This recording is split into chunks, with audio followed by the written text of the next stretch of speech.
Coming to you from sunny California and the Great White North. Get ready. We are breaking down the obstacles on the Armchair Ninja Podcast. Hello, everyone, and welcome back to the Armchair Ninja Podcast. It is Friday, August 25th, 2017. My name is Rich, and joining me once again this week is Bijan. How you making out? Good, man. What's up? Not much, except we have a special guest this week that we didn't announce ahead of time because I hate doing that because I never know if it's going to happen or not. And thankfully it did this time. Tyler Yamauchi has joined us from the Kansas City Finals. Hey, guys. Yeah, what's up? Glad to be here. I listen to you guys all the time. Welcome, man. Big fan. Yeah, so excited to have Tyler on, especially after we saw how he did in the finals. So thanks for joining us, Tyler, and it's really cool to know that you listen to us as well. Oh, yeah, not a problem, not a problem. I'm glad to be here. Yeah, it's dope, man. And I really like the fact that we get, kind of an inside source of... What's the name of... Do you guys, have a name of the crew, of the, Chicago crew of the four of you, of the Terrorways of Power, you, and, Oh, we call ourselves the Windy City Warriors, but the producers haven't really ever caught on to that, so they just call us the whatever they called us. I don't even know. The guys from Chicago? Yeah, the guys from Chicago, yeah. I'm like, come on, they got a crew, man. You got to squad up like Wolfpack, So I like the fact that you guys got a name. Yeah, Windy City Warriors is what we call each other ourselves, so. Gotcha. Okay, at least we got a name for it now. Yeah. You need t-shirts. That's the problem. You need t-shirts to sell everything on this show. Yeah, I know, right? And then you gotta get that t-shirt signed off by NBC, though. Oh, I didn't know that. Makes sense, I guess. Yeah, they have to approve all the designs of your shirt to make sure that it fits whatever they want or whatever. Yeah. Maybe the Golden State Warriors had something to say about it. I don't know. So in this episode, we are going to be talking about the ANW9 Kansas City Finals. We're looking at crashing the course with Iron Maiden, the obstacle, not the group, and Logan Paul. Ugh. And we'll also be talking about National Ninja League at Kinetic Ninja Warrior. So let's get right into it here, because this was kind of an interesting episode. First off, Tyler, were you pretty sure they were going to feature you after your performance, just out of curiosity? Yeah, I mean, there's only two people who got past the monkey pegs, or the flying monkey bars. So I figured I would definitely get featured, and this time they actually sent people out and videotaped me, so I was like, well, how are they not going to use this footage? Mm-hmm. Yeah. I think it'd be quite egregious if, you got fast-forwarded. I think that'd be pretty bad, dude. You seemed pretty safe. So what did you think of the episode? Did you like the coverage of both yourself and your teammates? Did you think it was a pretty good episode overall? Yeah, I was curious how they were going to air the episode, because when it was all happening and then when it was all said and done, it's like, I don't think they have any good footage of much stuff that happened, because everyone pretty much fell on the broken pipes, or not everyone, but a lot of people did. Mm-hmm. Getting only two people past the obstacle after the salmon ladder, I'm like, this episode's going to be pretty boring. And I was actually really happy with how they put everything together. They had the stories, and it kept me interested in it. So, I don't know. What do you guys think? I was shocked because going into this episode, there wasn't the name recognition of the previous episode, so I was going into it a little low, right? No offense, Tyler, but you know what I mean. And but as soon as I saw the modifications, and particularly to the earlier part of the course, I was really impressed, and I was really excited, because for me, it's always about the course. And I really, really like the modifications that they made, particularly to Crank It Up. I mean, I really like the fact that they have that giant gap between it. And, the broken pipes are already daunting. I mean, anybody that listens to our podcast knows, I look at those broken pipes and I noped out immediately. I'm like, no way. That thing looks terrifying. Bar hop, I already love. So I really liked what they did with the earlier part of the course. And, floating monkey bars, it's weird because visually it's kind of whatever. But from everything I've seen from all these ninjas failing on it in the regional circuit, I mean, the floating monkey bars is definitely no joke. So I knew going into this episode, it was going to be a really hard course. And the one that was a really big question mark for me, and you might have some better insight to it than me, is the Iron Maiden, because from afar, it just looks like, oh, it's like a reverse pegboard. I mean, it's cool and all, but as soon as I saw it going down, back up, and down, I was like, that's kind of creative. I don't know what the difference will be for people training on it as compared to like a pegboard, but like, much more about it, man. What's your insight with that Iron Maiden? Yeah, so the Iron Maiden, you know how they make those peg bombs where instead of like a pegboard, like with the dowels, like you have like the bomb peg or whatever, so you have to like kind of, they can spin on you. Mm-hmm. So imagine those to where the same thing with like it's metal on metal in there, and it slides in and out really easily. Like, we watched a few testers, and, like, they couldn't even transfer from the bar onto the peg because they would keep pulling the peg off. So, like, you have to, like, literally, like, transfer your weight really slowly to the peg and, like, lock off. So you have to be able to do a one-arm lock-off, pretty much, to do the Iron Maiden. So it's extremely hard and technical, and, like, because only two of us got there and both of us are strong at lock-offs, I think we made it look pretty easy, but it was a really hard obstacle. And, of course, Brett Sims created it. Of course he did, yeah. So, all right, I was really curious about that because, yeah, like pegboards, I always say they are way harder than they look, and this one was really interesting because I kind of felt that same way, like, oh, it's probably more difficult than people perceive it as. But yeah, I was just curious, man. Rich, how do you feel, man? I thought that looked really difficult, so I don't know, maybe it's a total different perspective, but to me that obstacle looked nearly impossible, and the whole course overall looked incredibly difficult. So I knew we were going to be looking at another solo or maybe a dual finisher situation.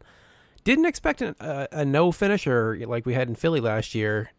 So that was a little bit surprising.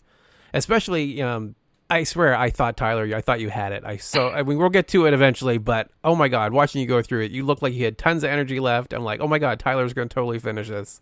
And when it didn't happen, it was... Anyway, we'll cover it when it gets to it. But yeah, the course itself looked very, very difficult. I'm not too surprised at a low number. I am very surprised at a 0 number. Mm-hmm. I don't know. I saw those broken pipes, man. It's like, enough people got through the first time, but I was like, don't sleep on those. Please, guys, don't sleep on those. So let's take a look at some of the runs here. We've got a bunch of people to go through. First to take the course was Morgan Moose Wright, who brought his kids to the start line, which I don't think I've ever seen anyone bring their kids actually up to the start line before. He's an elementary PE teacher, and he's paying his kids to exercise. He's basically shelling out $50 to $60 a week in allowance for these kids. That was kind of an interesting way to do it. I really like that. Tyler, you going to start doing that with your daughters? I don't know if I can shell that out right now. He's like, I'm going to be so broke trying to do that. Kids have so much energy, right? Yeah. We did that with, taught them how to swim that way when we had the backyard pool. We were throwing you guys wouldn't know what a loony and toonie, dollar bills basically at the bottom of the pool so they could fetch them. That was how they learned how to swim. So it works. I definitely can vouch for the fact it does work. So Morgan actually almost fell in the steps. He came really close. like I think there's somebody fall in the steps already. Like, this is not a good start to the episode.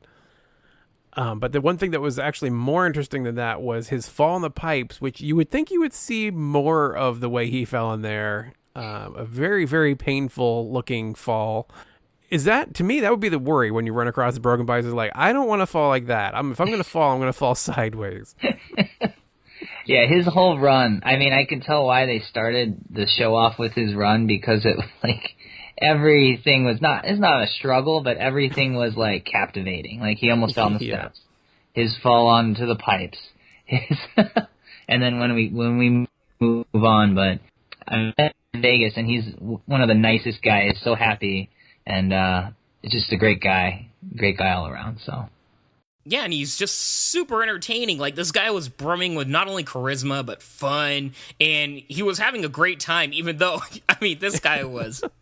I was screaming in pain watching him fall down. right on his man berries on that broken pipe, dude. But like, you know, it was great, and I don't know, I was thoroughly entertained all around. Yeah, he hurt his ankle coming off the bar hop too. I thought he actually not just hurt it. I thought he injured it. I thought he was done at that point, but he did manage to beat the wall. And ended up going out on the salmon ladder, which was the cutoff point for this episode, which is pretty early on. Says a lot if the salmon ladder is a cutoff point. But, you know, that fall, though, was scary. You could tell something was wrong, but it seems like he got a second wind on his second run up, to the point where he was able to, like, hop down and put all of his weight down on his ankle. So it might have been just a pure adrenaline, but I don't know if it may have been a cramp or he really, really injured that thing. Well, I kind of think he's more of like a Spartan racer, and I don't think he trains much ninja. You know, like it might have literally been his first time up a warp wall. You know, it was probably literally his first time on a salmon ladder, and he got that far. So that says a lot about his athleticism, especially at his age too. Good point. So that's interesting, Tyler. You're saying that someone who trains exclusively for Spartan may actually be able to compete fairly well on the show. I mean, he's like uncannily like athletic though, you know, like it's nuts. So yeah, if you train for Spartan, I mean, you might have the athleticism to do well enough on Ninja Warrior. I see where this is going. Hey y'all, I am actually starting this week to start ANW training, so we'll see. Doing rock climbing on Wednesday. All right. Nice. Hopefully I will not injure myself like last year. That's a theme. Next to take the course was Alex Carson, the tuba player, which was a nice little segment. I love when they just keep it brief. We get it. He plays the tuba. Let's move on. It was great. Yeah, it was weird. Like, I was like, that is creative. Like, you see all these crazy stories, like, really intricate. And then it's like, yo, I'm a tuba player. And you're like, what? But hey, I liked it. It in many ways, he kind of embraced this like nerdy aspect and everything.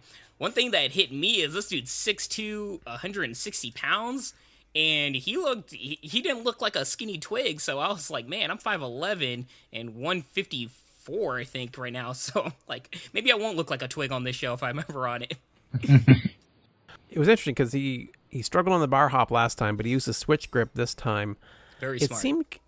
It's smart, but isn't it a little risky if you're not used to it? Maybe he is, and it was just he had chosen not to do it last time. I mean, with the bar hop, if you don't mix grip and you don't have a good false grip when you initially hit or catch the bar, you're done. It happens too fast. At least if you mix grip, you're giving yourself a fighting chance. And there's a good amount of wiggle room. So like even if you're not, like straight centered, like it's not like the bar is going to completely miss.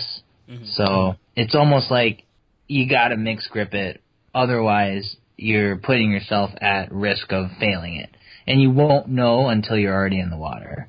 Yeah, the mixed grip is much further or less of a risk than, straight arm. And in many ways, it's not a salmon ladder where you're going straight up and it can bend. I mean, that's usually the big fear of a mixed grip. With this, you're just going forward with a lache. I mean, I see the main basic way of doing it is, being able to not, how do I say this?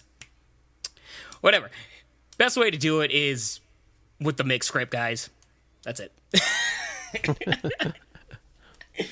So he looked really tired on the salmon ladder. I was really surprised that he did so well on the floating monkey bars before falling. I thought he was going to go out early. He did make it a little bit ways across. A good effort. Yeah, I love seeing runs like that where like you're like, okay, I don't think he can go much further, and it's like I don't think he can get up salmon ladder, and then he gets almost beats the floating monkey bars. Mm-hmm. It was crazy. Sometimes you can't tell. You can't tell just by looking at someone's expression how much more they have in the tank. So it was really good. Yeah. You know what they didn't really say much about this episode though. This episode a record was broken. I'm pretty sure 6 walk-ons qualified to Vegas finals, and Alex was the first one that they aired. That was a walk-on. Yeah, 6.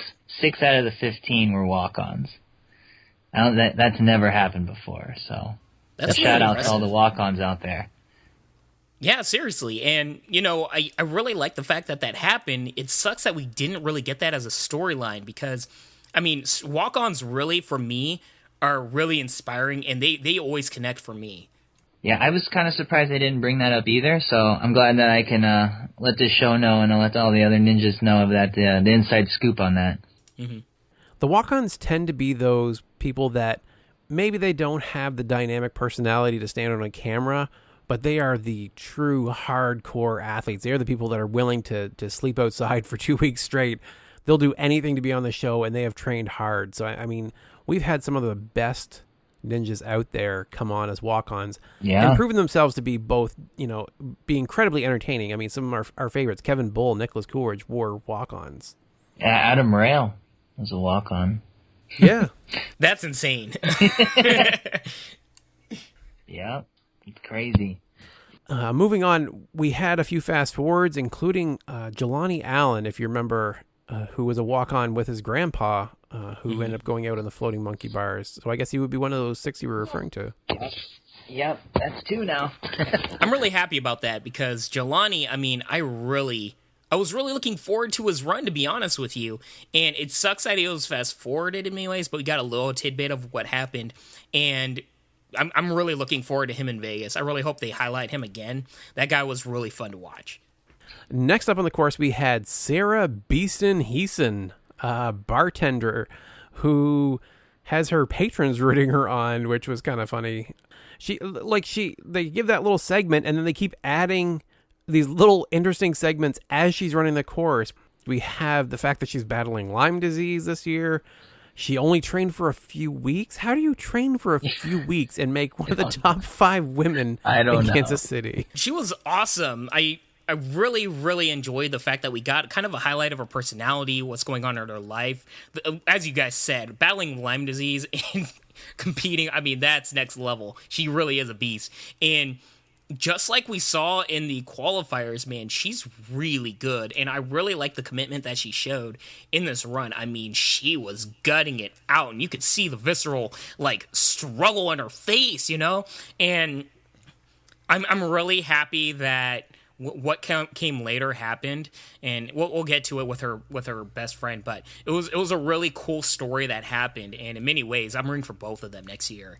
Yeah, she did amazing to catch that the second handles and crank it up. That is a long drop. That looks really difficult.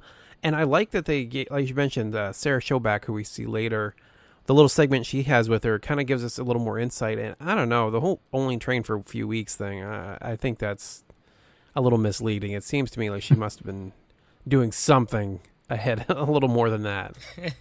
But next to take the course was probably, I would say, as much as I was surprised with some of the other ones, Ethan Swanson is probably the most surprising run of the night for me.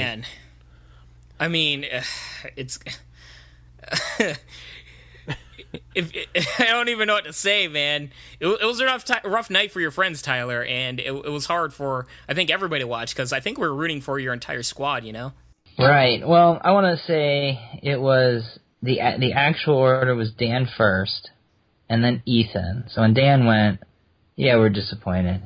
When Ethan went, we were speechless. We're no, that doesn't happen. How does he is the best balance out of anyone in Kansas City.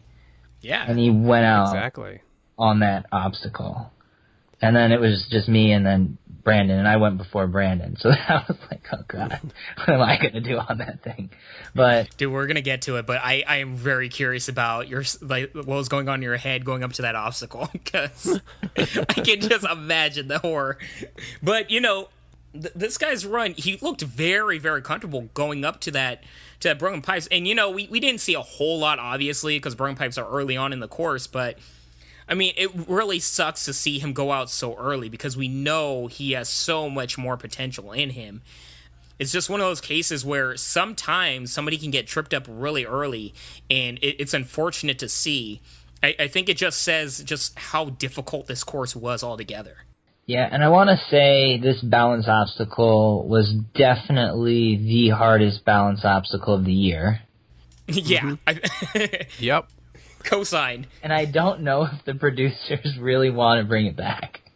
because it they want to take out some people, right? But then it took out so many good athletes the first night, and it's like, that's okay. I'm pretty sure they kept everything exactly the same, and it's like it took out a third of the people the first night. It like still took out a third of the people the second night, and these are people who got through it the first night. You know? Yeah. It's not it is a skill, I guess, but still, it's just too much of a crapshoot. You know? There is a little bit too much randomness to it. I think I'm trying to remember who did we lose? You'd probably remember better than we would off the top of our heads. Adam Arnold. Adam Arnold went out on it. Adam Arnold did, night. Right. So it took him out right away. It took out a bunch of like the strong guys that would beat Crank It Up fell on it the first night. If you're a taller, lankier guy, this course is really built for you. The only problem is that when you're tall and you got those longer legs, you're going to have a much harder time with a balance obstacle. So those broken pipes were really the breaking points for a lot of these guys. And in many ways, the Towers of Power, I was like, they just have to get through those broken pipes.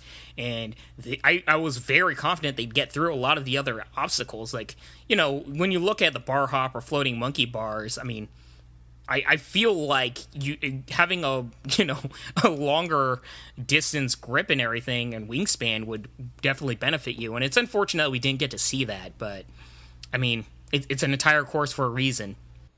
Mm-hmm. Yeah. Oh, back to the swan in the pond, man. Yeah. It happened so fast too. I was like, the first time we saw it even on TV, I'm like, how did he? Like, what happened? And then when they finally slow-moed it, his right foot just like spun it off right away, and it was just like, no, there's no coming back from that. Yeah, it sucked too, because as you said, like I had to watch a replay to really get a gist of what happened. It was one of those crazy quick moments. He had such a great, memorable run in the qualifier too. I really thought this was his year to stand out even more than he has in the past. I thought this was. The year of the Swan, but I guess that'll be next year. Yeah, I mean, he's been training a lot. He goes to a bunch of the competitions. He's going to be in peak shape next year, no doubt. And I mean, even at like all the guys when they fell the next day, you know, it's hard. I don't know what to say to him. You know, you can't take anything back. And I mean, it took each of them at least a week or so to kind of finally get over it. And then come to terms with it. And then after that, like they were helping me train for Vegas. So they never stopped. They didn't think about themselves much more than that. So I got some good training partners. Yeah, that's really cool, man. At the end of the day, cool. that's what's really important. And I really respect them for that.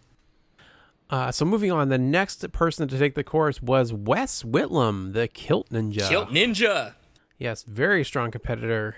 Unfortunately had a very sad backstory. He lost his mom to colon cancer since last year, and I got pretty choked up. This was like this season's been weird because usually you're used to getting those stories in the qualifiers, but the finals keep getting me this year. Wes's story was very, very touching. Definitely. And it's funny, like, you know, being a competitor, you don't really know all this stuff about the other competitors. So as I'm watching it, I'm like learning more and more. It's like I talking to that person when I was there. I had no idea that this was going on. So that's kind of the other great part about the show. Like even when I'm watching it, I might know the results, but it's still definitely worth watching because the stories make the show too. Mm-hmm. And you know, mad respect for the Kilt. You know, repping his culture and everything. It was hard to watch him do that front grip on the bar hop because it's just you're really tempting fate on that.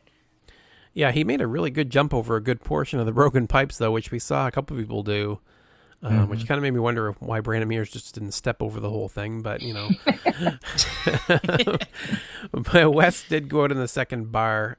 Yeah, but overall a very good run, and the Kilt's very memorable. It's a very good way to stand out. Mm-hmm.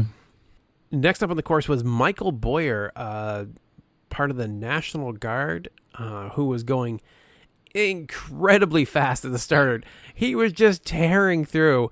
I looked away for a second, and speed kills because he ended up going on the broken pipes. But wow, that guy was trying to just totally skip over the whole course.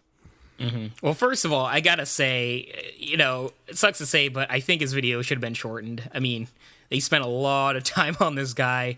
And it was kind of weird. I don't know if you guys got the vibe, but like his mom in the video was kind of talking kind of like ominously, like, oh, we might not see him again. And I don't know, like, I feel like the point was be like, oh, he's gonna be shipped out, but it was kind of ominous, like, bad things might happen. I'm like, yo, what are you doing? Like, I don't want to hear that.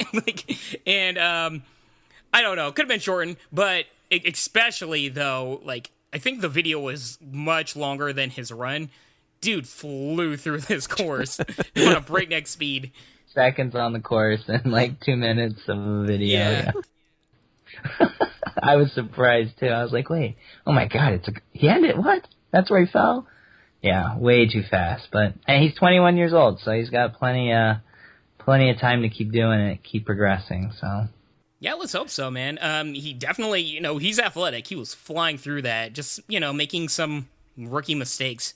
As you said, he's young. Them youngins. As you mentioned, it's one of those finals, right? There's a lot of people going out very early on, so they have to do what they can to make it entertaining. I thought that was shocking fall. It was kind of entertaining in that way. So, yeah, overall, I should say, I don't think I mentioned that overall, I actually like this episode. Is despite the low number of finishers, it was entertaining, it was shocking, it was, as a viewer, it was engaging. So next I take the course. Speaking of shocking, oh my god, Dan Polizzi takes the course. Oh, my heart. Oh. We've never had both Towers of Power in Vegas at the same time, and I don't know, man, they sucked me in. I thought this was the episode where they do it. I thought, for some reason, usually when they do those segments, I think, oh, they're hyping it up so that we can, we'll see a shocking fall. And I'm like, oh no, they're both totally going to Vegas. They're just setting it all up so that we can see that and how big of an event that's going to be. 5 straight years in the city finals. And no, he went on the broken pipes. So I was floored when he did. Yeah, that was hard to watch because, as you said, they're building it up like they were both going to Vegas. And I don't know. I mean, we saw how good Dan Polizzi is in Team Ninja Warrior. I was really high up on him going into this season, and to see his season cut short, like on the 3rd obstacle, something that he already passed before, it was hard to watch. Going in, I felt like both of them, the biggest thing that their biggest hurdle was going to be those broken pipes, and it just sucks to see that happened, especially because in many ways he was doing the right technique. He was taking it a little bit slower, keeping himself lower, so he has a better balance and lower center of gravity. But I mean, Tyler, you probably have a better understanding of his game plan there, but I think he did try to stop himself on that center divider. His movement was going too forward, his momentum. Yeah, even like me, like the first night, I went fast through it, and I just didn't like it. But for all of them, like, they're much taller, they have longer strides, and typically on Ninja Warrior, if you do the obstacle, it's meant to be done fast, right? This one, it had a higher clear percentage if you went slow. But, I mean, can you see Dan Polizzi falling onto the button in a push-up position, standing up on it and go, it's just like, that's just not their game plan. And one of the main things that you do in Ninja Warrior is make sure you stick to whatever, like, your game plan. Don't listen to other people, because if you mess up, you're going to look back and hate yourself for not doing what you wanted to do. So, even though Polizzi fell, even though Ethan fell, they at least went out doing it with their game plan and the way they wanted to do it, so they had technically no regrets. Like, none of them, I talked to him after, was like, yeah, I should have gone slower. That was the better choice for me. Like, they're good enough to get through that quickly, and it was just unfortunate. If your foot's off on it, and that middle button is literally like a car, like a spring from a car, like a shock. And so if you hit it, it'll go any direction. It doesn't have, like, it'll only go forward, back. Like, if you hit it going forward but your foot's off to the side, then it's going off to the side. And so it's not stable at all. And that's the other X factor. So if you're off on the first log, then you get thrown off on the button. I mean, you don't even know where your feet are going on the second log. So that was the biggest X factor there. Yeah, it's tough, man, especially as somebody that has their hardest time on balance obstacles. I mean, those things really mess with you. Or I should say they're really tough to I guess plan for. And I guess, as you said, you just got to go in with what you're comfortable with and what you're ready to do. So that's an interesting tidbit. Thanks for giving the info. Yeah, it's easy to overlook that middle little landing pad, I guess, as not part of the obstacle, but it definitely is, right? It moves around a lot, and it's definitely not something you can overlook. No, yeah, it's not stable at all. It reminds me of the floating steps from Team Ninja Warrior. I know it's not as springy, but, it reminds me similar of that. Mm. Yeah, because like the spring, though, it's so hard, your weight doesn't bend it like a spring, it just kind of flops around. Yeah. Yeah. Yeah, I definitely noticed that.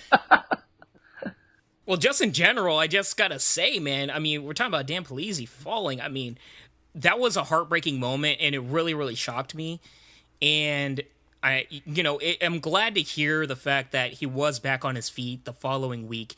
Sometimes you got to take a moment to yourself, readjust. But I'm glad that he kept his head up and went right back to training, and more importantly, went back to training, helping out one of his compatriots in you. So I appreciate that. I'm really happy that, he got his feet under him.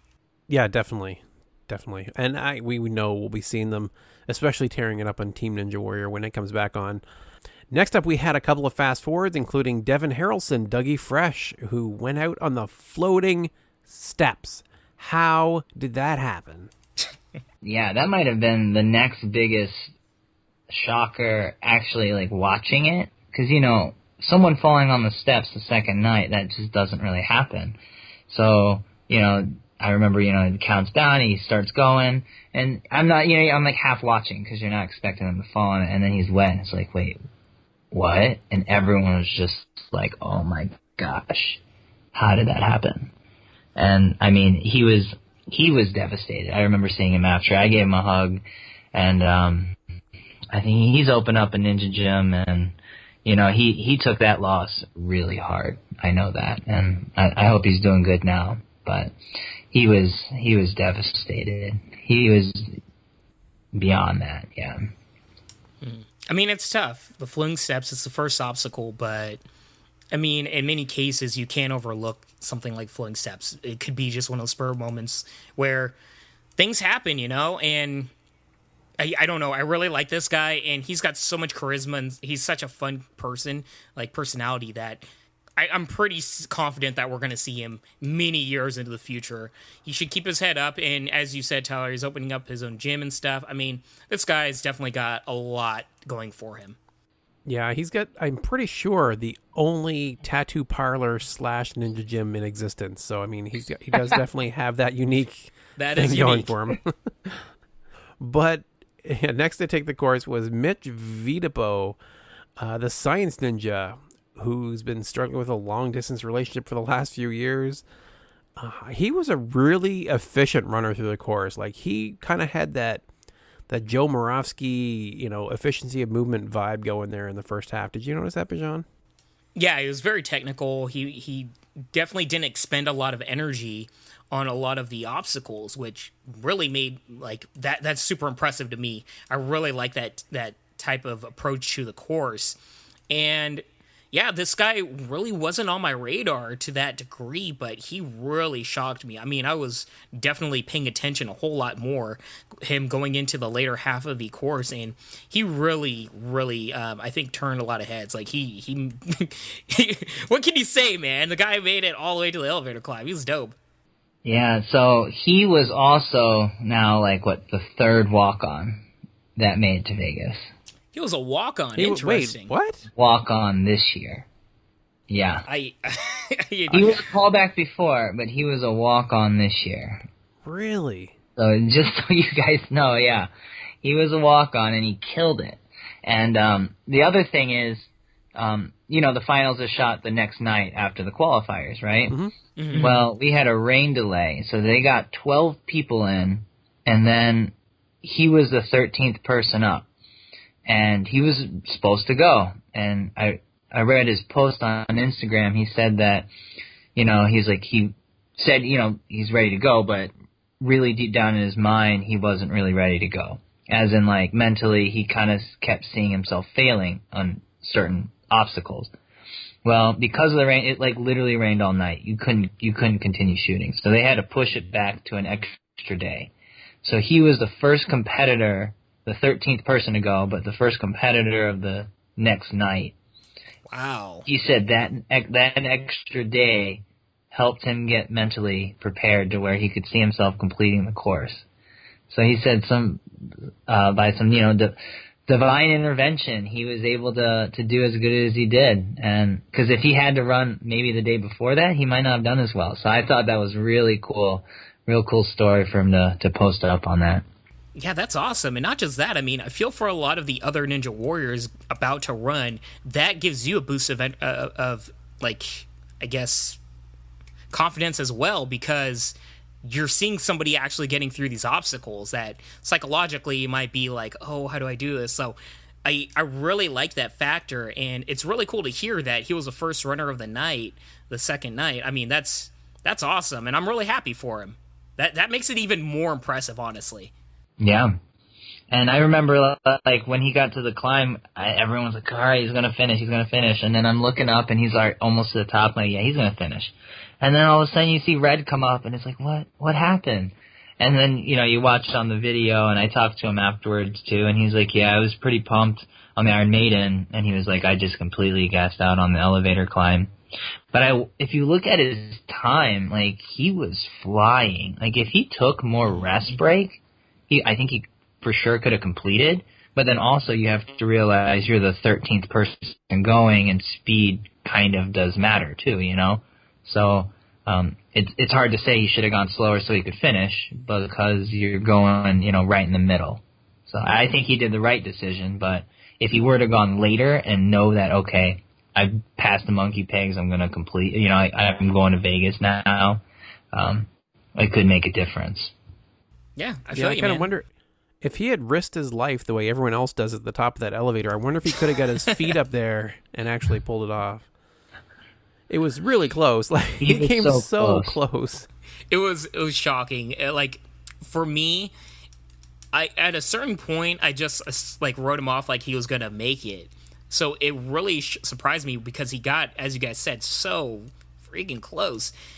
And that's really heartbreaking to see. You can see the fingertips peel off. I mean, at a certain point, you just don't have control over your grip anymore. Tyler, I'm sure you know better than anybody else. I mean, mentally you can be all there, but your body's going to do what your body's going to do. But the guy should really be really proud of himself. I mean, it's very rare this season that we've seen people get that close to or that high on the elevator climb. I mean, the guy's in very, very small company. Yeah, he must have been kicking himself a little bit because he came so close to cementing himself as one of those solo finishers this season. So we got to remember to give him his props here. Mitch Vitabo, that's a name we got to remember. Science Ninja sticks out to me. I remember, I've seen him before, yeah. But Mitch Vitabo, remember that Vitabo is definitely a name we got to watch for. Next to take the course was Kyle Mendoza, a FedEx driver who was going very fast. Kind of reminded me of the guy earlier, the National Guard. I'm like, oh boy, here we go again. 20 seconds to get to crank it up. Just an amazing run through the first half of the course, and then ended up going onto the salmon ladder trying to do two rungs at a time. I think Akbar, whatever Akbar said, he goes, he's like, oh, that was careless when he fell. Yeah. Probably one of the funniest comments. I laughed out loud. I've never seen Akbar just go straight up real to it. Yeah.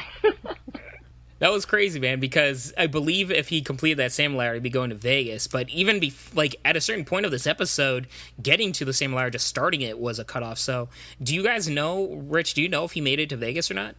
Jeez, I don't think anybody got it there faster. He must have made it. Yeah, he must have. Yeah, you only had to complete the warp wall to make it to Vegas. That was the cutoff technically. And he got there super fast, so he must no have way been, he didn't.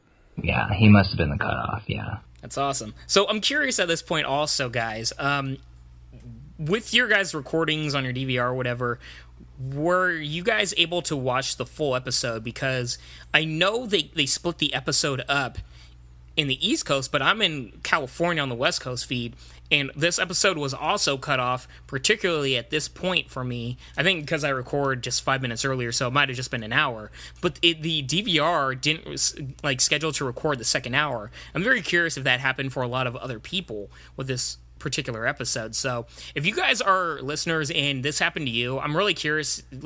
Definitely let us know on Twitter or Instagram, guys, because I want to know how much this affected others. I had to watch the rest of this episode on NBC.com. See, I watched the episodes on ctv.ca, like a Canadian network, so it didn't affect me at all. I don't get commercials or anything else. It's actually pretty cool that I can do that. Must be nice. Yep. Okay, just a little tidbit, because I know this episode was split, but I was fully expecting, NBC to send out the feeds to all networks or whatever to record both parts, but it just didn't happen. So I'm just curious how other people's experiences were with this. Oh, Tyler, you probably watched it live, did you? I'm guessing you did. I was thinking, wait, Tyler hasn't tried it. Oh, right, because there's no way you would have missed that. You would have been glued to the TV, I'm sure. Yeah, and then I fast forwarded through the Trump thing and then picked it up after, so it ended up recording or whatever. Yeah. Don't blame you. No politics. We're moving on. We got Maggi Thorne who took the course. Who we were very, I don't know. I assume everybody was as excited to see her run as I was. Divorced this past year, single mom. I was so happy when she beat Crank It Up. I thought that was amazing. And she made her the first woman to actually attempt the bar hop, but she did fall in the second bar and get the palm run of the night. Yeah, her run was amazing. Her story was great, but her run was amazing. Oh my God. When she was doing the Crank It Up on the second one, I'm like, I don't know. It looks like she's losing her grip on the top. I don't think she's going to make that with Shay. And then I was like, oh my God. And then she held on. It wasn't like she dismounted right away. She held on, dismounted. And then it's like, all right, well now she's got bar hop. She hasn't done that yet. And she got to the second bar, right? Yeah. Yeah, she did. She made the first Shay, made the middle bar, and then fell on the reach for the second. But man, that's just one of those, another run that they literally push themselves to their limit, and I just love seeing that. So cool. Yeah, I mean, she definitely cemented herself as one of the top female ninjas. I think she was already in that echelon, but she really cemented it. And what else can I say? She was such a presence in the qualifiers, and her run tonight just showed so much heart and determination. When she actually completed Crank It Up, and you see that guttural scream that she did, I mean, I was so happy for her. It was so cool to see. And Maggi Thorne, congratulations. You run the Athletically Profound run of the night. Y'all knew that was coming, and it was so great. Yeah. It definitely was. Next to take the course was Brad Spine, a professional arm wrestler. And that was one of the strangest little segments, but I loved it. I thought it was great. It was so cool. I liked it. And, for people that don't know, arm wrestling is far more about forearm and grip strength than actually bicep strength. People kind of forget that because they just look at giant buff guys and think it's that. So I was actually really high up on this guy because I know that grip and forearm strength is a very important part of, obviously, American Ninja Warrior. So I don't know. I saw that and I felt like, wow, yeah, arm wrestling really goes hand in hand with American Ninja Warrior. This guy's going to have a lot of athletic gifts going in tandem with this particular sport. I just looked at him and thought they carved the guy out of marble and thought, yeah, I think he's probably going to do pretty well. I think dude's quite buff. He is crazy buff. His dad was a professional arm wrestler too. He's got 13 national titles and 15-inch biceps. It's I had some definite Jeff Britton vibes going there. How big was his biceps? 15-inch biceps. Jeez. Well, got some pull-ups to do. So the guy he did a weird switch grip transition on the second bar. Like it wasn't, I don't know how to describe this. And it was a little confusing because he did the switch grip, but he did it on the bar ahead of the one that he needed to have it on. Actually, Tyler, maybe you can give some insight into that. Would that make any sense at all, or is that like a bad idea? Oh, I mean, yeah, no, it was just interesting. Maybe he's not used to it, so I figured he'd try it on a solid bar that doesn't spin, so then when he transfers, he's kind of a little bit used to it. I found it pretty interesting, too. Because you only need to do it on the freestanding bar. You don't have to do it on a solid bar, because it won't spin. Yeah. He kind of kept him in the same position as he jumped over. Maybe he was just worried about trying to kind of turn his hand in midair, and he just wanted to kind of have it. Right, that's what I was thinking. Yeah, have it already there, maybe. Interesting. He ended up going out on the salmon ladder. It was a really interesting run. Really cool guy. That salmon ladder technique, though. Hey, guys, if you're doing a salmon ladder, don't swing backwards. That's never going to end well for you. I don't know. He wanted to do it in Superman pose. I don't see what could possibly go wrong with that. Yeah. But no, Brad was actually really interesting. I'll be curious to see if we see him again. He was just one of those guys that stands out. I just liked his story, I think, more than anything else. And just as a viewer, I think that was really cool. Yeah, I had no idea he was like a professional arm wrestler. That's really crazy. But he definitely stands out, as Rich said. I think that's safe to say to everybody. Next to take the course was Tyler Yamauchi, 5'1", 125-pound former gymnast who has two young daughters at home, 3 and 2. The cutest daughters on the planet. Oh my God. Thank you. I understand. So their mom was working nights and you were a stay-at-home dad. Preparing for this podcast, you mentioned that you had a patient. I believe you're like a physical therapist. Is that right? Yeah. They didn't really say that I was a physical therapist in this, but I'm still doing physical therapy. I started my own private practice, just me, solo guy, and working on mostly the gymnastics population. And so I've got my clinic inside of a gymnastics gym, and pick up work when I can. And my wife she was working 3 12-hour nights as a labor delivery nurse. She's been able to cut back to 2 12s, so we still get benefits, because obviously with my work we don't get benefits, and having a family, healthcare is pretty expensive. Yeah.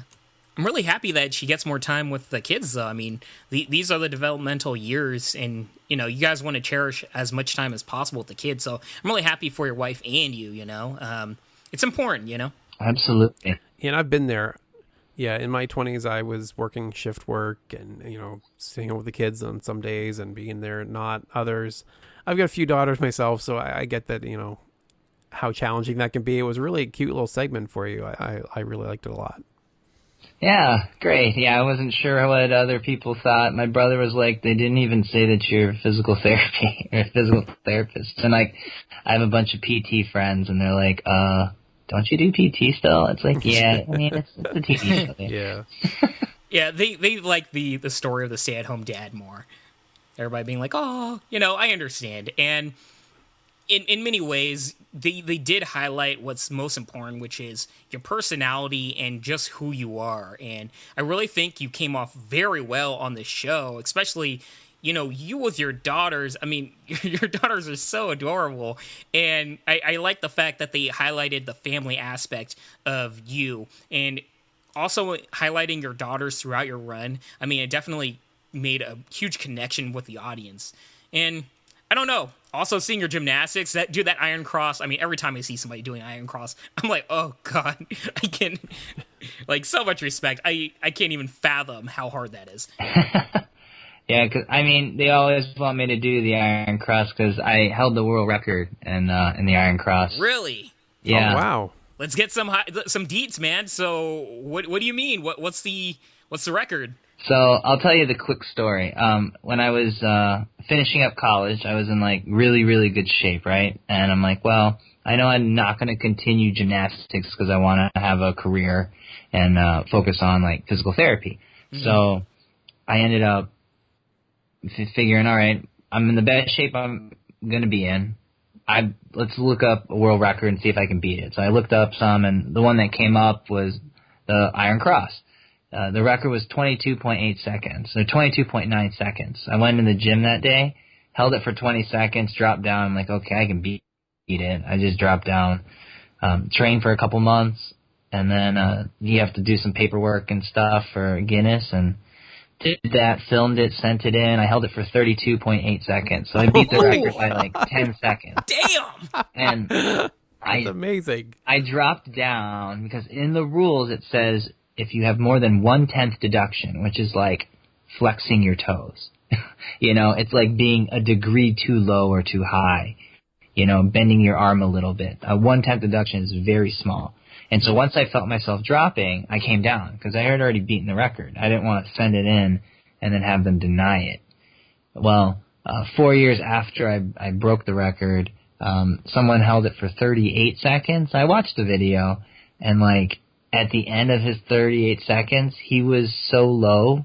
Like if he went to JO Nationals and did that cross and they took a picture of it, the judges would give it no credit. That's how bad it was. Oh, wow. So and they still took it. I was really confused, but then I was already 4 years out of training. I'm like, yeah, you know what? I held it. That's fine. Ninja Warrior training is way more fun than Iron Cross training. Yeah, and at the end No of the doubt. day, you already did it, man. I got to ding you for that. Congratulations. That's dope, dude. I mean, doing 1 second of the Iron Cross is impressive. Over 30, like, that's... you, man. Thanks. So you looked like really strong this whole course. I love that you took the time to kind of pose at the top of the warp wall. That was a really nice touch, by the way. That was awesome. See, that's what I feel like the producers really like, and good on you for catching that. You got to make it fun. You got to show off your personality. I mean, that's the stuff that people remember. And in many ways, it just shows that, hey, I'm comfortable. I'm ready to go. I'm not struggling through this. So that was really cool. And, just another thing where it's going to make people remember you even more. And then, dude... I mean, if the thing that worried me the most was the floating monkey bars, just because, like, you are shorter, so I was like, oh, dude, that wingspan, I don't know, you're gonna have to, like, go full extended, right? And, dude, you flew through that, too. I mean, props, bro. I was really worried, actually, about the floating monkey pigs because of my reach, and I saw them, like, right before when, like, they do the test, like, they let you, they're doing the testers and whatever, and you get to watch them. Not the testers, sorry. When they're doing they're showing you the obstacles, right? Yeah. And the rules and stuff. The guy had a ruler, not a ruler. What is it called? Measuring tape. Yeah, a tape measure. And I was looking at how far away it was because you're trying to guesstimate, and it was like the max was 3 feet, and I'm like, okay. So I'm like, all right, so here, all right, I got this. So then I actually had a mental length of how far I would need to go, and I think that helped me a lot. Like and it was just completely luck and random that they were probably measuring it there, and they didn't want us knowing that either. I can guarantee you that. But they were doing it when we were there, so it's like, well, don't do it then. So I think that helped calm my mind, thinking, okay, I can do it because the furthest part's here. And then the distances between each one was only an inch or so difference. It wasn't huge differences, like 6 inches. So I was able to lock it in and then just beast it. I don't know. I like literally like half zoned out. My mind and my hands were just syncing up and just doing whatever. I wasn't even thinking. Yeah, that's awesome. So first of all, Rich, how do you feel before I ask some questions? I was just wondering if there was any part of the course where you were really worried. Like I assume the broken pipes would probably be the one. That's my question, man. What was going through your mind on the broken pipes?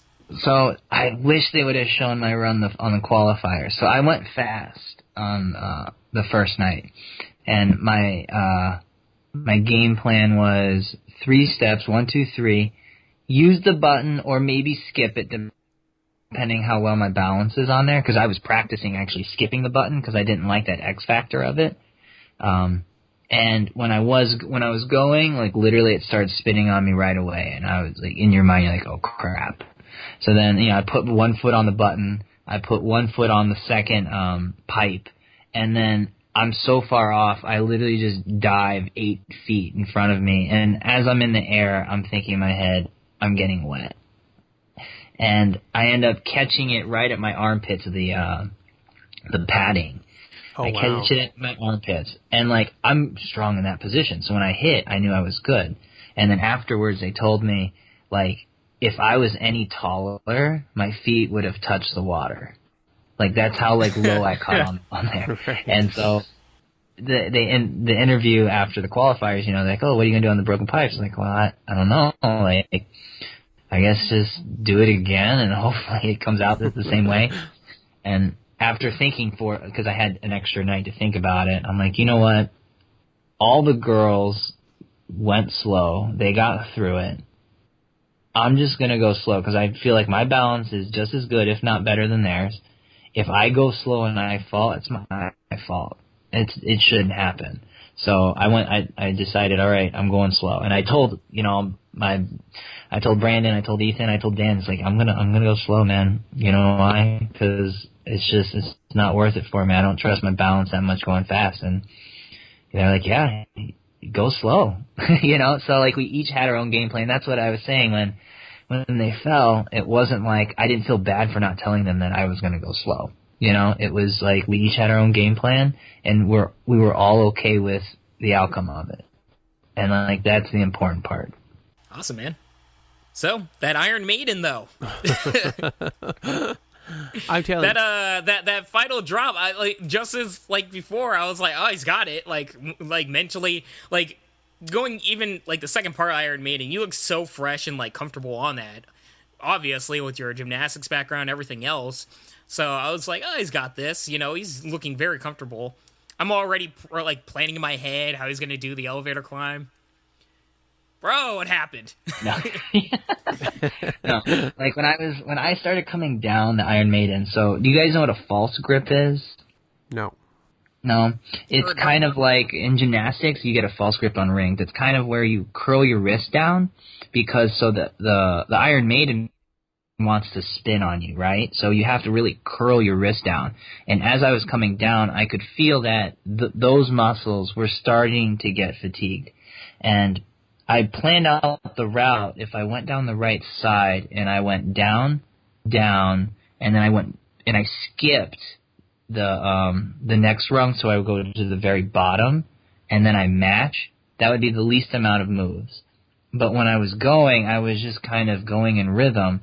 So then when I got there, I wasn't at the very bottom, and I was thinking, okay, well, I'd have to pull up, lock off, transfer, come back down. So in my mind, I'm like, well, let's just see how much this wants to slide on me, because those things slide so easily. It's crazy. And as I was swinging, I'm like, all right, no, this feels good. And then so I knew the dismount wasn't too far, and I think I went too hard back. But when I watched the video, I should have just gone to the bottom, you know.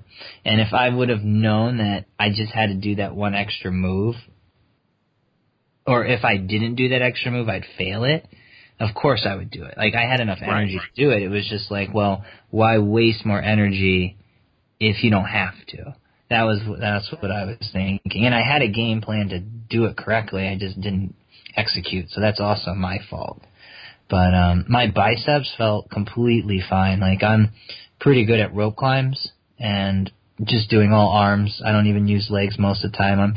I train legs because it's important, but I train arms more because I actually think it's more fun. And so, like, I really want to get to the elevator climb. I feel you, man. You know, it sucks, but as you know, we all make those mistakes. And in many ways, you look at it, it was so small of a difference from that bottom peg and the penultimate peg. I could see many ways you're there, and you're like, there really isn't that much risk involved with it. So it's one of those things you learn from. Yeah. And now all the ninjas blame me for having no finishers for the region, which is rightfully so. Because I should have cleared it. I was feeling good. It was funny. Lance, like, afterwards was like, man, when you fell, you put all the pressure on me, so it's your fault. I was like, oh, okay. That's fine. That was funny. Oh, I gotta tell you though, like if I was recording my reaction to that, it could have gone viral because I let out like a girly gasp like you wouldn't imagine. I was like, like, how did that happen? I totally didn't see it coming. It was awful. I felt so bad for you because I knew you could have finished it. But yeah, it was a great effort, man. It was so fun to watch. I was totally hooked the whole time. Thank you. Good job, man. And yes, we had a couple of fast forwards next, including Hunter Gerard the lizard, who went out on the monkey bars. As Tyler mentioned earlier, a very strong ninja who we'll be seeing in Vegas as well. Was Hunter another walk-on, just out of curiosity?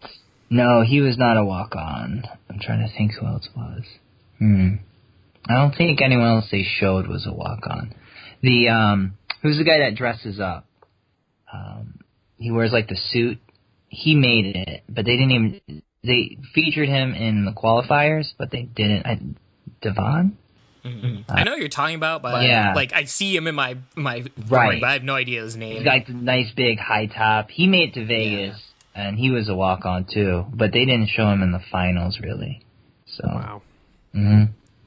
But the next one they did feature was Sarah Schoback, good friends with Sarah Heeson, who was then on the bubble because Maggi Thorne was in first place. So I love everything about how they did this, man. Sorry to cut you off, Rich, but like no, this was very visceral of how they did this. They introduced their friendship between these two competitors, and then we find out that Bijan Heeson is on the bubble and Schoback is the one that she's competing against. I mean, there's so much minute details there.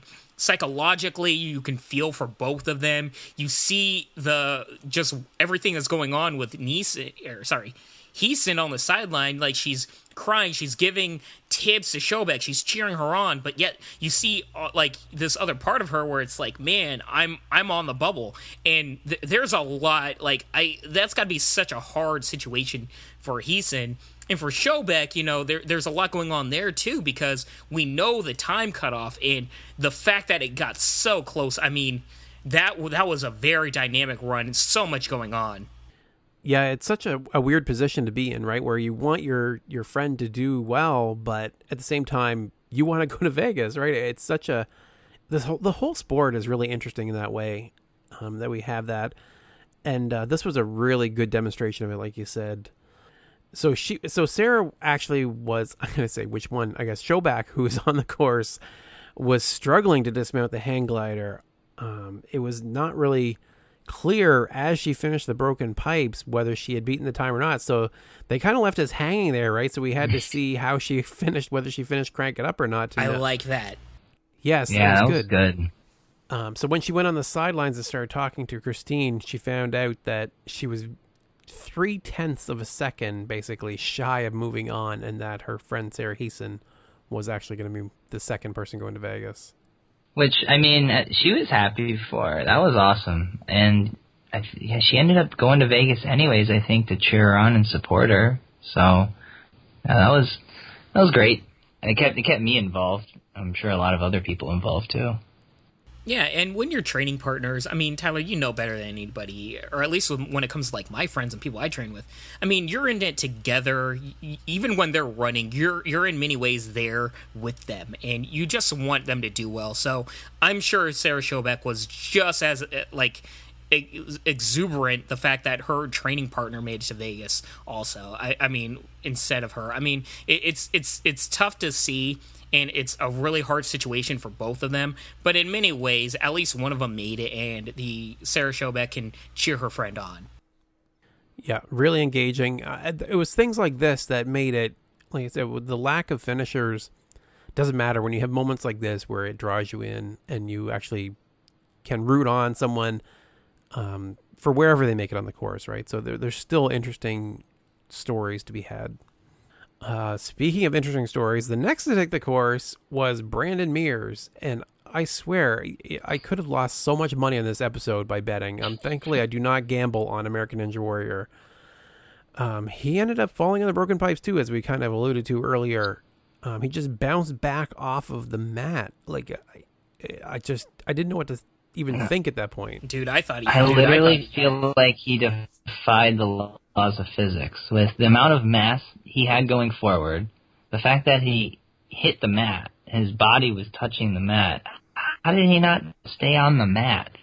And then you just see that he bounces straight up and like backwards and falls in the water. Like I watched like 5 more times after. I'm like, how did that even happen? I don't get it. It's those long legs, man.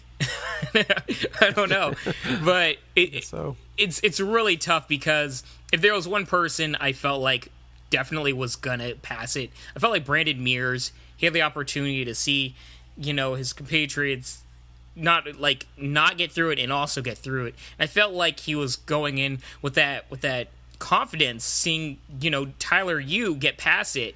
And you could tell that he was taking it seriously. He wasn't overlooking this obstacle. And the way they're hyping him up and everything, and the way we just know how Brandon Mears takes it seriously, I really felt like he was going to get through this. And it's really tough to see because not only is his season cut short, and we know how much potential he has, but you also see just the heartache that happens afterwards. I mean, he was super upset, and I don't blame him. I mean, that's got to be so frustrating. Yeah, my money was kind of on the his feet touching the water on the bottom of the Iron Maiden. I definitely did not see this taking him out. I thought he had it. I really was surprised, especially 3 out of the 4 of the Windy City Warriors. We're going to keep saying that over and over. Windy City Warriors didn't to go out like that. Just totally shocking. Yeah, it was a bad finals for us. Yeah. Hey, if you want to create a cool shirt, by the way, you should do a WCW shirt in that vein. Just realized that. We were all set up for another solo finisher night. I thought, like, really? Are we really going to have 3 this season where the last run of the night is the one that takes it down? And we've got Lance Pekus taking the course in his big redemption year. Come on, Pekus. Wait, so Rich, the Palm Wonderful didn't give it away, though? Nope. No? Nope, it didn't this time. No, I liked this one, and they should do that more, where, the solo finisher, I wish the other ones had been given out to kind of more inspirational runs. The inspirational runs being given out means all bets are off the table, right? So Maggie doing well, I'm cool with that. That means that there could be a finisher. It's just she did so well, and an inspiring story. That's cool. That totally is the only one that doesn't spoil it for me. Give it to all the inspirational ones, and then I don't have to worry about the actual end result so much. Mm-hmm. But Lance's run, I have to say, I don't know why this never really occurred to me that him wearing the jeans and the hat represents the ranching community. I think that's actually legit. I don't think that was just said. Like, I think he does kind of want to represent the cowboys, and that's why he continues to wear kind of impractical clothing for running the course. Yeah. Wholeheartedly. I fully agree. I still, like, when it comes to balance obstacles, I'm still like, ugh, those pants, man, they're a little too baggy. But, yeah, in many ways, it makes sense why he's wearing these clothing, to represent that community. He's been doing ninja events with kids, too. That's pretty cool. Like that. I think it's one of the greatest things to see is just happening more and more, right? We're having all these new events popping up all over the country. The ninjas are getting involved. Wolfpack Ninja Tour as one example, but the youth are so engaged in this. Like the next generation coming up is so involved. I just feel like it's just going to get bigger and bigger. Yep. It grows every year. Lance, I was worried on the pipes after his performance in the qualifiers, and I know he just barely made it through. And with everybody else falling, I'm like, oh, please, Lance, please get past the pipes. And he did.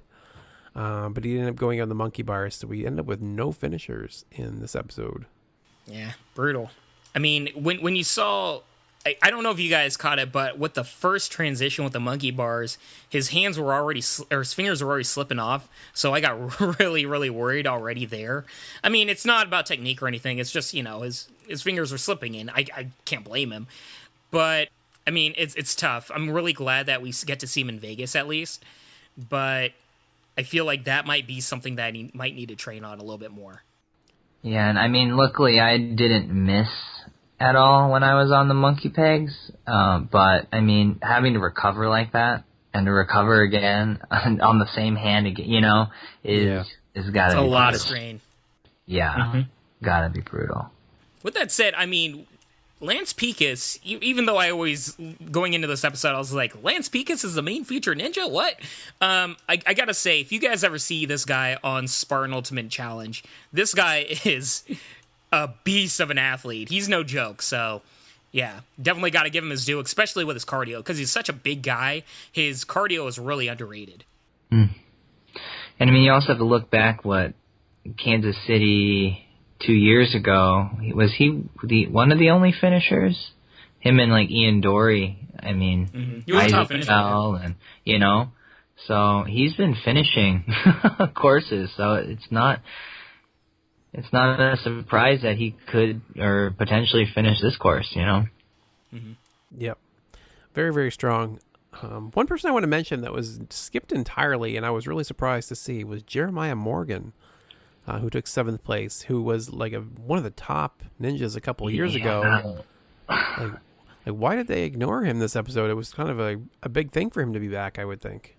So, I'm not sure what the full details are, but I want to say he got, like, seriously injured before Vegas. So he made it to Vegas, but then, like, he didn't compete in Vegas. Like, he didn't go to Vegas because he, like, hurt himself, I think, somehow. Oh, this year, you mean? Like, kind of freakishly. Like, I don't even think it had to do with Ninja. Like, but I'm not really sure. I don't want to spread any rumors, but, yeah. So basically, I don't think they featured him because he made it to Vegas, but he didn't compete in Vegas, so it'd be kind of odd. Everyone would be like, well, where did he go? So I think that's why they kind of just had to drop him, unfortunately, for this season at least. Makes sense. Yeah, I guess so. So next week we'll have Denver, and then the national finals in 2 weeks. We are coming up on the end of the season. Holy mackerel. Yeah, it's crazy. I'm really excited for next week. I'm really excited to see what the Wolfpack ninjas can do, and there's a lot of other top ninjas out there that I'm really excited to see. And yeah, crazy. Vegas is almost here, guys. Get ready, get hyped. Yeah, Vegas is gonna be exciting too, so can't wait for that. Cool. Can't wait to see how you did and how everybody else did. Especially can't wait to beat Bijan at ANW Fantasy once and for all. Not happening, bruh. Not happening. Before we actually move on, we do have a couple more things to cover. As we mentioned, Crashing the Chorus, the Iron Maiden, featuring Logan Paul, the YouTuber. Oh, hang on. Where's my shame bell? Here it is. Shame! Thank you. Why? Right after this. Oh my god, this guy is the worst. This was the worst. Give me 1 second here, because I am adding my own shame bell here. The loudest bell I can find. Plug your ears right now. Here goes. Yeah, it's just awful. Why do we need this? This guy, like, is the epitome of everything annoying. It's just in my life. Like, this was the absolute worst. If you actually like this Logan guy, and you know what? Bless your heart, Logan. I'm sure you're a great guy, but just stay far away from anything I ever have to watch again. I don't ever need to see you. This was just painful.